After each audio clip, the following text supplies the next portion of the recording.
আমজুপি বাজার, কাঁচা বাজারে এখানে অনেক ধরনের সবজি আছে, পেঁয়াজ আছে, আলু আছে, রসুন আছে। তো আমরা এখানে একটা আসছি লাল আলু। ভাই লাল আলুটা কত করে কেজি?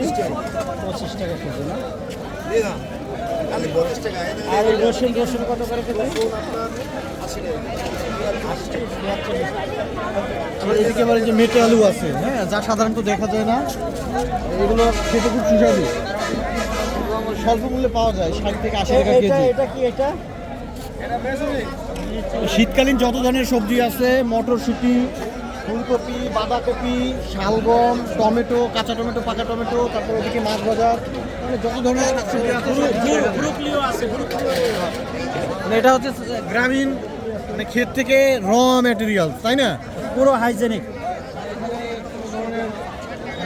কিছু নেই। পুরো হাইজেনিক। এখানে সবই ক্ষেত থেকে উঠে আনা।